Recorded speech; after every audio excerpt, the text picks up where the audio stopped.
is my friend Kaz, and she's a sex worker, and we're going to talk about that now. Intro, done. Yes!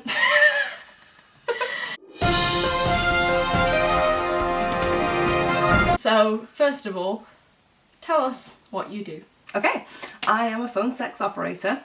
I technically work for myself, I'm classed as self-employed, but I work under a kind of a contract, and I get to do my own thing and talk to perverts all day, which is the best job in the world. Mm-hmm. That's also not your only experience with sex work, if I'm not mistaken. No, it's not.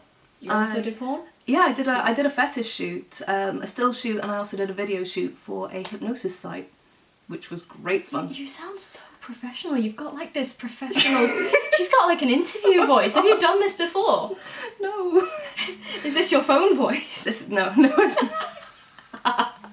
And do you do these things of your own volition, or were you forced into these circumstances in any way? Like, how do you feel about the stuff? The stuff that I've done? Yeah. It's all been my own choice.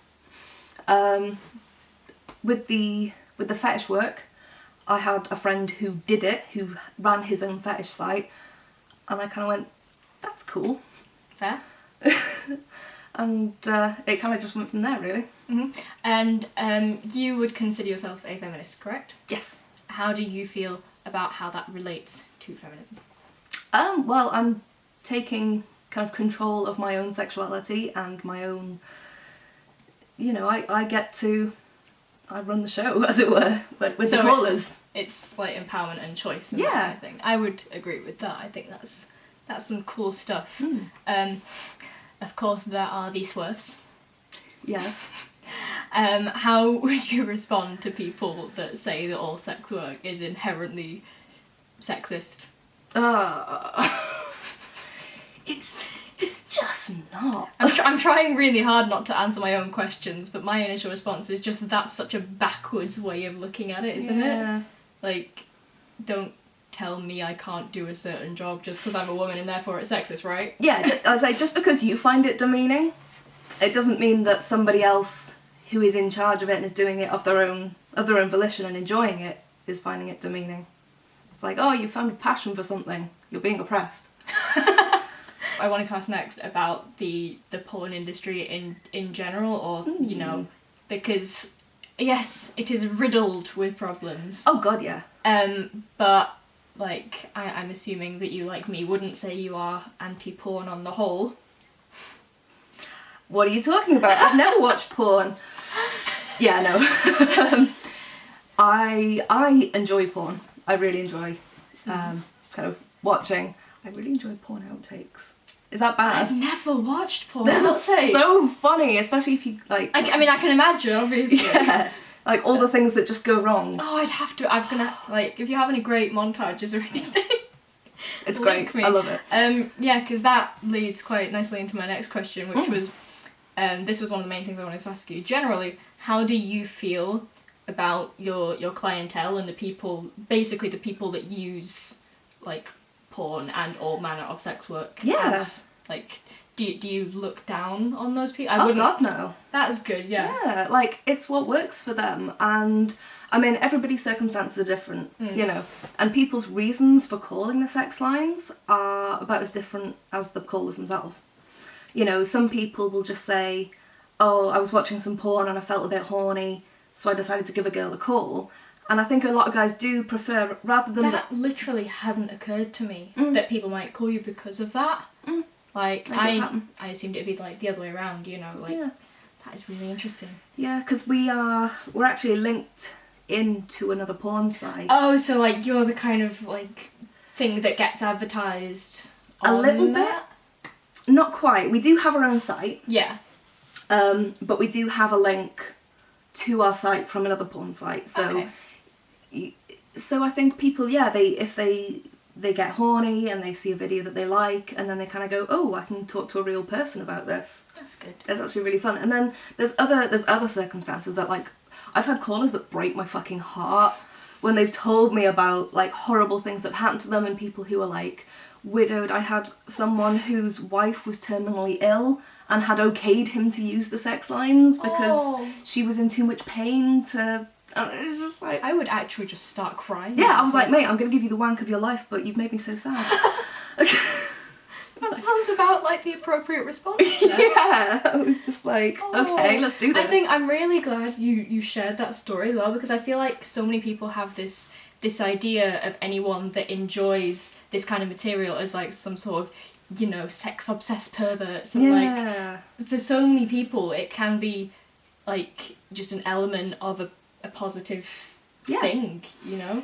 You know what, actually, I had a really, really lovely call. There's obviously like certain details I can't go into, but I had a lovely experience with a lovely older gentleman. A joke. Sorry. You had a lovely experience. Yeah, with an older gentleman, an older caller who was, I think, maybe nearly 70. And I helped him. Is this the one who you weren't sure if died on the line or not? Well, that did happen.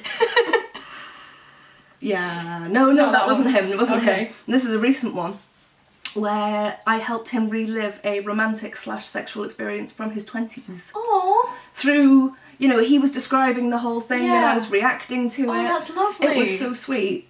And like we stayed on the phone for ages afterwards, and he just sounded so happy to have someone to talk to. I'm having feelings about your job. I have feelings all the time. Oh. I'll like take a 20-minute break and have a cup of tea, and I'm like, oh, that's really nice. No. We know each other because we used to work in the same shop. Yes. And like one of the first things I found out about you was, by the way, Kaz does porn or has done porn, and then other people told me that, and then you came up to me and you're like, by the way, I was in porn. Yeah, it's kind of... Is this like, you know, is that kind of a, like, make sure it's out in the open so people can't be weird about it thing? Yeah, kind of. Because, I mean, when I was young, I wouldn't kind of do the whole thing of, I was bullied a lot. Yeah. But I found that if I'm just open and honest about everything, then it's almost like no one's got anything on me. Yeah. And I'm in control of how things are said. Mm-hmm. And if I give you my attitude towards it, it's kind of a cue of... Not a cue of how you should feel about it, but you know what I mean? Yeah, of course. Rather than someone going, oh, by the way, that's and like over there. You've got like no sort of shame about... Oh, no. That's really good, I think. But do you consider yourself like a sex positive person? Yes, definitely. I think you have to be well, I would say you have to be to... But earlier on I was telling you about how there definitely exist sex workers that have a certain contempt for their craft. Yeah. And I don't mean like because they've been forced into it, I just mean for some reason there exist people that look down on the people that use their service. Yeah. Naming no names. No, I don't understand that. Like, why slag off the people who are paying your bills? Exactly. Like, certain callers I might not enjoy, and I might put the phone down and roll my eyes. You message me sometimes being like, I just had the weirdest call. But like, I still don't even find that to be a judgy thing. It's just that I've just had a different experience, let me tell you about it. Like, yeah.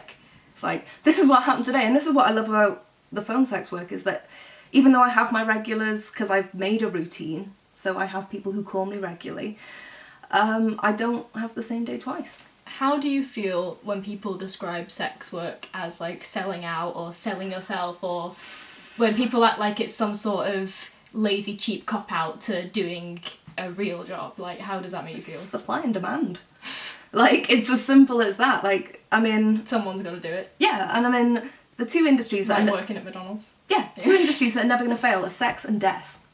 And I failed at being a funeral director. Like, I failed that job application. It took me a very short minute to realise that you meant, like, the funeral industry and not, like...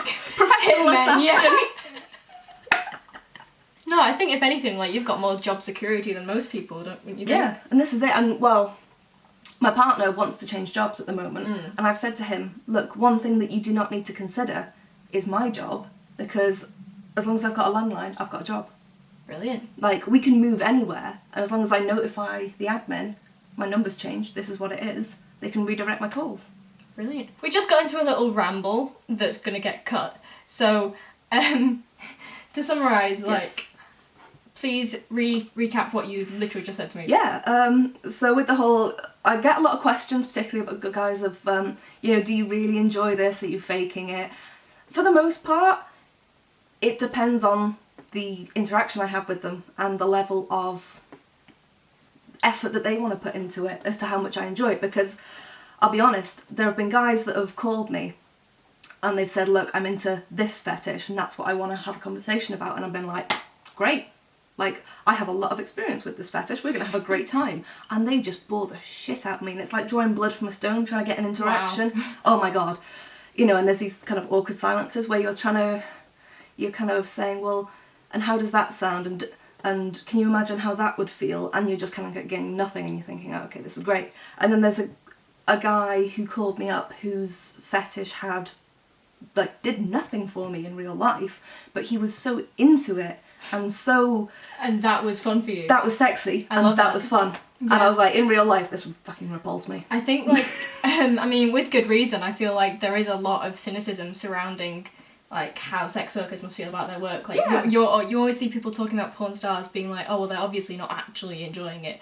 But I always feel like some of them are sometimes, mm-hmm. you know, like, I read interviews about specific scenes, and the actress has literally been like, no, it was brilliant, yeah, I had a great time. Mm-hmm. And, like, obviously other times there is a lot of work, and it is work, but I can imagine, like, it can be both. Yes, and there's absolutely. nothing wrong with that, I don't think. No, like, you know, I pay my bills by occasionally wanking off in the day. That's pretty sweet. If only someone would pay me. Right, so we've talked about a bunch of fun stuff to do with sex work so far, and this has been fun. Kaz has previously mentioned that she does have a partner, so after finishing this video, which I really appreciate you watching, we're going to film a video about open relationships. So if you enjoyed this video, then I highly recommend you do me a solid favour and click that subscribe button, and then keep an eye out for the open relationships video when it comes out for more of this lovely bean. I'll also leave a link to her Instagram in the description. She's not a YouTuber, though I think no, I'm sorry. that, you know, you do a great job at it. And with that, I will conclude. Thank you so much for watching. I'm Alex, this is Kaz, blah blah blah blah blah. Bye. Say bye. Bye. Bye, friends. Oh